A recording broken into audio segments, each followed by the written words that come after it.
Hallo, ich bin Isaac und willkommen bei Isaac auf Deutsch, wo ich versuche, meine Meinung zu äußern und gleichzeitig Deutsch zu lernen. Heute spreche ich über eine Show namens Infinity Train. Infinity Train ist eine Serie erstellt von Owen Dennis. In der Serie nimmt ein Zug mit unendlichen Autos Menschen auf, die Konflikte in ihrem Leben haben. Jede Staffel oder jedes Buch folgt eine andere Gruppe von Fahrgästen im Zug und ihre Kämpfen. Jede Staffel ist auch ein Rätsel. Einige davon sind gut, andere nicht großartig. Ich würde später darauf eingehen. Von den 4 Büchern kann ich sagen, dass ich 2 wirklich genossen habe. Lass mich erklären. Übrigens wird diese Rezension definitiv kleinere Spoiler haben. Es ist fast unmöglich, einen Überblick über die Show zu geben, ohne auf einige Seiten zu treten. Das erste Buch, The Perennial Child, handelt von Tulip. Dieses Buch stellt den Zug vor und wie er funktioniert. Dieses Buch fragt, was ist der Zug? Warum ist Tulip hier? Wer ist der mysteriöse Dirigent? Ich mag dieses Buch sehr. Ich habe das Gefühl, dass es die Fragen, die es aufwirft, sehr gut beantwortet. Das zweite Buch, Cracked Reflection, handelt vom MT. Ich würde nicht verderben, wer sie ist. Ich möchte ihre Geschichte mit Jesse, obwohl er ein bisschen nervig ist. Dieses Buch fragt, was ist, wenn jemand keine Nummer hat? Und was zum Teufel sind die Spiegelmenschen? Es ist wirklich cool, die inneren Machenschaften des Zuges zu sehen. Dieses Buch beantwortet Fragen, die du möglicherweise im ersten Buch hattest. Diese Staffel verbringt so viel Zeit damit, die Spiegelmenschen zu erklären und zu komplexieren, aber es ist wirklich nicht so verrückt. Es ist eine seltsame Ergänzung, um im Zug etwas hinzuzufügen und nie wieder darüber zu sprechen. Für JoJo-Fans ist es so, als hätte Teil 3 Stände und der Rest nur Hamon. Einfach irgendwie komisch.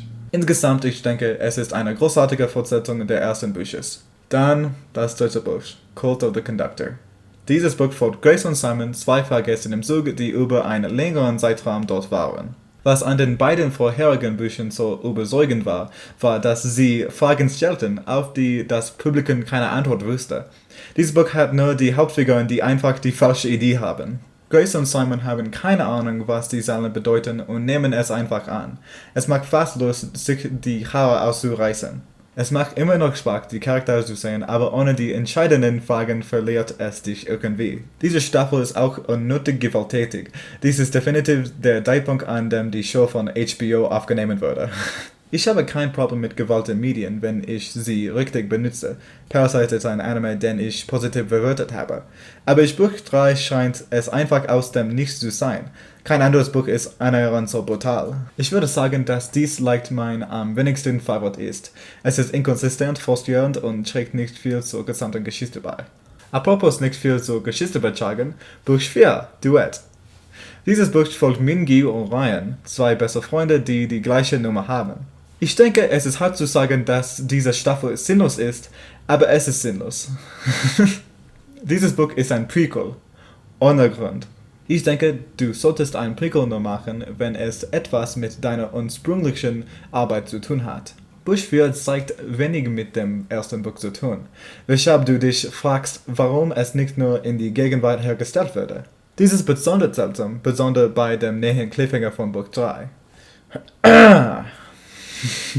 Ich fand, dass dieses Buch einige lustige Ideen hatte aber die gleichen Probleme wie das dritte Buch. Es gibt einige Fragen, zum Beispiel, was passiert, wenn 2 Personen dieselbe Nummer haben.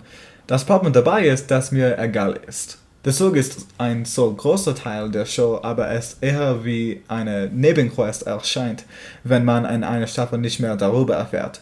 Jetzt sind ein paar Themen verstreut. Ich finde, dass der Humor in dieser Show von gut bis wirklich schlecht reicht.